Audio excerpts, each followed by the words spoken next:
Good morning વિદ્યાર્થી મિત્રો, હું અજય દુધરેજિયા, સ્વામિનારાયણ ગુરુકુલ મહુવા, ધોરણ 11 કોમર્સ, વિષય અર્થશાસ્ત્ર એટલે કે ઇકોનોમિક્સ, તારીખ 22/8/20, વાર શનિવાર, ચેપ્ટર નંબર 2, જેમાં આપણે ઉત્પાદનના સાધનો વિશે માહિતી આપો અથવા તો ઉત્પાદનના સાધનો જણાવો. પ્રશ્ન 3 ગુણમાં પૂછાઈ શકે એવો પ્રશ્ન છે. તો ઉત્પાદનના કુલ સાધનો કેટલા એ પહેલા તો આપણે જોઈએ. ઉત્પાદનના વિદ્યાર્થી મિત્રો, ઉત્પાદનના કુલ 4 સાધનો છે. ઉત્પાદનના કુલ 4 સાધનો છે, જેનું નામ છે એ નંબર 1 જમીન, નંબર 2 મૂડી,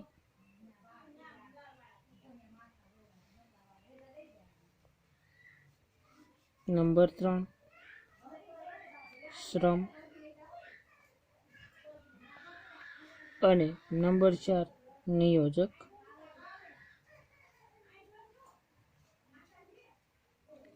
એને બીજા અર્થમાં આપણે નિયોજન તરીકે પણ ઓળખીએ છીએ.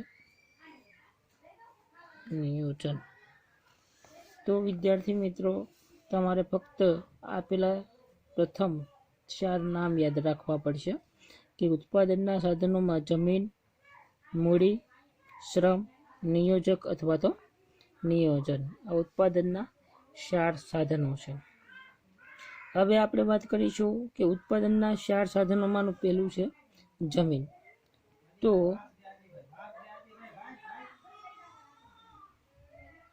જે જમીન છે, સામાન્ય અર્થમાં આપણે ભૂમિ કહેતા જમીન, બીજા અર્થમાં કહીએ તો અર્થ. તો જમીન એટલે શું? પેલા જમીન એટલે પૃથ્વીની સપાટી પર આવેલા જંગલો. જો ખાસ યાદ રાખજો, જમીન એટલે શું અર્થશાસ્ત્રની ભાષામાં?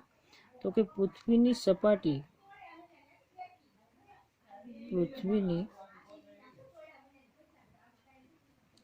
સપાટી પર આવેલ જંગલો, નદીઓ, પર્વતો વગેરે પૃથ્વીના પેટાળમાં આવેલા ખનિજ તત્વો,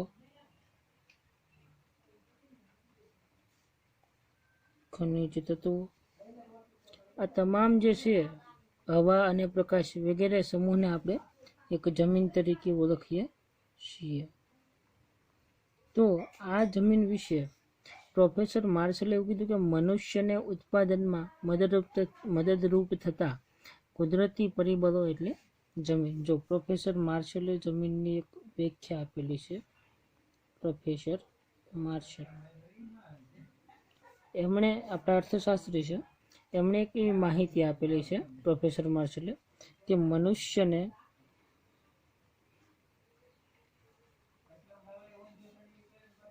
ઉત્પાદનમાં મદદરૂપ થતા, અહીંયા હું શોર્ટમાં લખું છું, ઉત્પાદનમાં મદદરૂપ થતા કુદરતી પરિબળો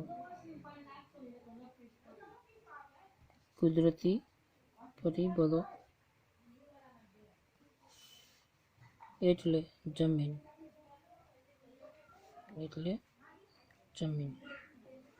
અહીંયા પ્રોફેસર માર્શલે આપણને જમીન વિશે એક ટૂંકો ખ્યાલ આપ્યો.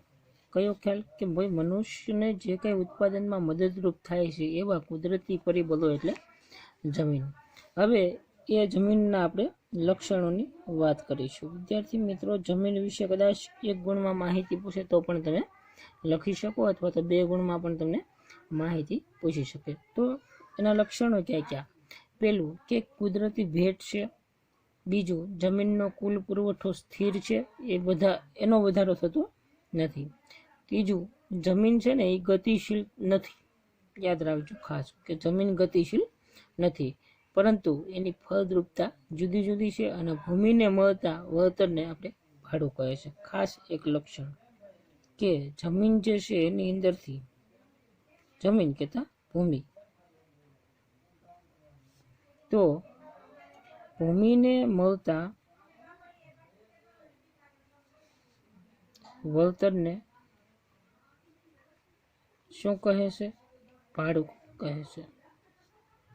ભાડું કહે છે. હવે આપણે વાત કરીશું નંબર 2, જેનું નામ છે શ્રમ. કીધું ને આપણે પેલા જમીન, મૂડી, શ્રમ અને નિયોજક. તો આપણે હવે બીજી વાત કરી રહ્યા છીએ શ્રમ. કોને કહીશું શ્રમ? અન્ય વ્યક્તિની દેખરેખ હેઠળ, જો ખાસ અહીંયા નોંધ લેજો, અન્ય એટલે કે બીજા વ્યક્તિની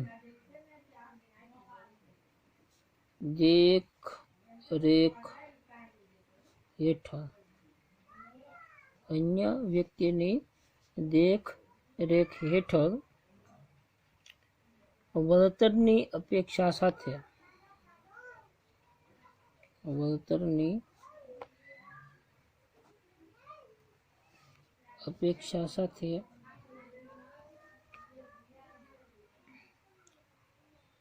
માનસિક કે શારીરિક કાર્ય એટલે શ્રમ. કેવો? માનસિક કે શારીરિક, બે પ્રકારના શ્રમ છે. એટલે માનસિક કે શારીરિક શ્રમ, જેને શ્રમ તરીકે બોલવામાં આવે છે. માનસિક કાર્ય કે શારીરિક કાર્ય જે કાંઈ હોય તો એ શારીરિક શ્રમ એટલે એને શ્રમ તરીકે બોલવામાં આવે છે. તો નંબર 2 સમજ્યા. પેલું આપણે સમજ્યા કે જમીન, બીજું આપણે સમજ્યા શ્રમ. હવે શ્રમના લક્ષણો જે છે હું અહીંયા બોલું છું. શ્રમ અને શ્રમિક અવિભાજ્ય છે, એટલે કે ભાજ્ય નથી. બીજું, શ્રમ છે એ નાશવંત છે, એનો સંગ્રહ થઈ શકતો નથી. ત્રીજું, શ્રમિકની કાર્યક્ષમતા અલગ અલગ હોય છે અને શ્રમના પુરવઠાનો આધાર વસ્તી પર હોય છે, અને શ્રમને ચૂકવાતા વળતરને વેતન તરીકે બોલવામાં આવે છે. નંબર 3 વાત કરીએ હવે મૂડી. આપણે એમ કહીએ ને કે મૂડી એટલે રૂપિયા, બરાબર? એ બી આપણે વારંવાર બોલતા હોય કે મૂડી એટલે શું? કે મૂડી એટલે રૂપિયા. હવે મૂડી એટલે શું એ પહેલાં સમજો. પેલું, મૂડી એટલે ઉત્પાદનનું માનવ સર્જિત સાધન છે. મૂડી શું છે? તો કે ઉત્પાદનનું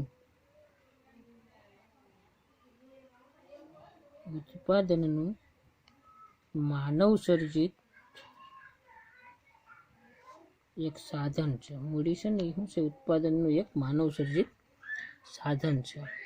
એના લક્ષણો જોઈએ કે સૌથી ગતિશીલ ઉત્પાદનનું એક સાધન છે. સૌથી કેવું છે? તો કે ગતિશીલ સાધન. બીજું છે કે અછત ધરાવતું સાધન. બીજું કેવું છે? અછત ધરાવતું સાધન. ત્રીજું લક્ષણ જોઈએ તો મૂડીનું વળતરને શું કહે છે? તો કે વ્યાજ કહે છે. જ્યાં મૂડીનું રોકાણ થાય એમાંથી નફો થાય, વળતર મળે એટલે એનું વ્યાજ છે. અને ઉત્પાદનનું માનવ સર્જિત સાધન છે. કેવું છે? માનવ સર્જિત એક સાધન છે. બરાબર? તો વિદ્યાર્થી મિત્રો, આપણે જમીન, મૂડી અને શ્રમ વિશે માહિતી મેળવી. ત્યારબાદ નંબર 4 આપણે વાત મેળવીશું હવે નિયોજકની. જમીન, મૂડી, શ્રમ અને નિયોજક અથવા તો નિયોજન. નિયોજક અથવા તો નિયોજન. હવે અહીંયા બે જે શબ્દો છે એ સમાનાર્થી શબ્દ છે. જોઈએ. નિયોજન એટલે જમીન, મૂડી અને શ્રમ ત્રણેયને ભેગા કર્યા. નિયોજન કોને કહીશું? તો કે જમીન, મૂડી અને ત્રીજું છે શ્રમ. આ ત્રણેયને ભેગું કરવાની વાત આવી કે આ ત્રણેય જે સાધનો છે,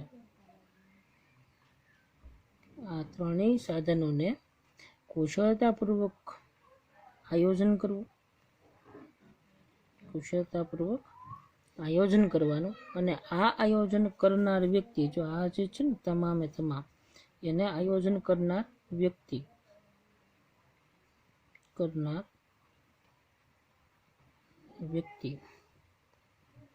એટલે શું થશે? નિયોજક અથવા તો નિયોજન. બરાબર. એની લાક્ષણિકતા જોઈએ કે આર્થિક નિર્ણયો પોતે જ કરે છે.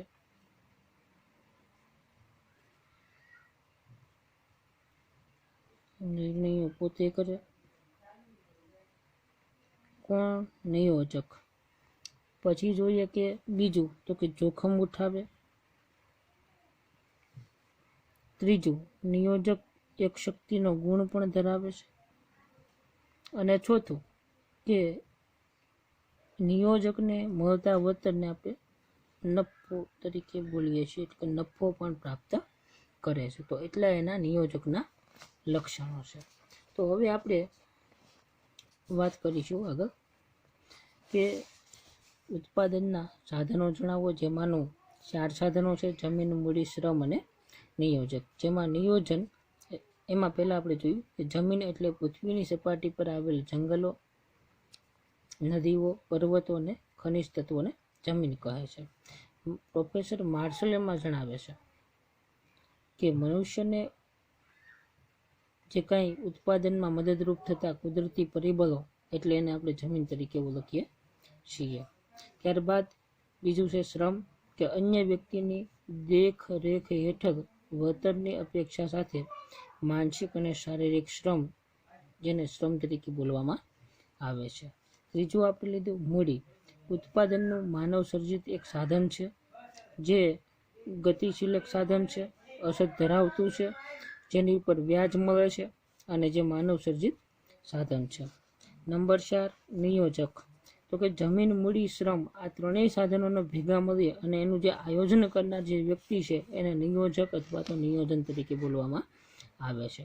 એના જો લક્ષણો જોઈએ તો પોતે એક નિર્ણયો કરી શકે છે, પોતે એક જોખમ ઉઠાવે છે, એક એનામાં મૂડીરોકાણનો એક ગુણ ધરાવે છે, એટલે કે નિયોજન શક્તિનો એક ગુણ ધરાવે છે, અને એને જે કાંઈ નિયોજકને મળતા વળતરને નફા તરીકે બોલવામાં આવે છે, એટલે કે અંતે એમાંથી નફો પ્રાપ્ત કરે છે. તો અહીંયા 3 ગુણનો જે પ્રશ્ન છે એ સરળ છે, ખૂબ સરસ પ્રશ્ન છે. અને આપણે અહીંયા એટલે સુધી આજનો જે પ્રશ્ન છે એ 3 ગુણનો જે પ્રશ્ન છે આપણે એટલે સુધી રાખીશું. વિદ્યાર્થી મિત્રો, આજને તમને જે લેસનમાં વાત કરીએ તો તમારું જે હોમવર્ક છે, બરાબર, જે પ્રશ્ન છે એ થોડોક આઈએમપી પ્રશ્ન છે, વારંવાર પૂછાઈ શકે એવો પ્રશ્ન છે. એટલા માટે ખાસ નોંધ લેજો કે આ 3 ગુણના પ્રશ્ન તમારી જે ફેર નોટ છે, ફેર નોટબુક, એમની અંદર આ 3 ગુણનો જે પ્રશ્ન છે, આ પ્રશ્ન તમારે લખવાનો છે, અને મુદ્દા વાઇઝ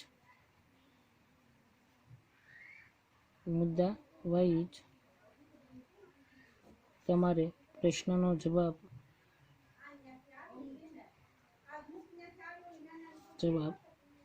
લખવો અને પાકો કરવો. તો આજે આપણે એટલે સુધી રાખીશું. Thank you.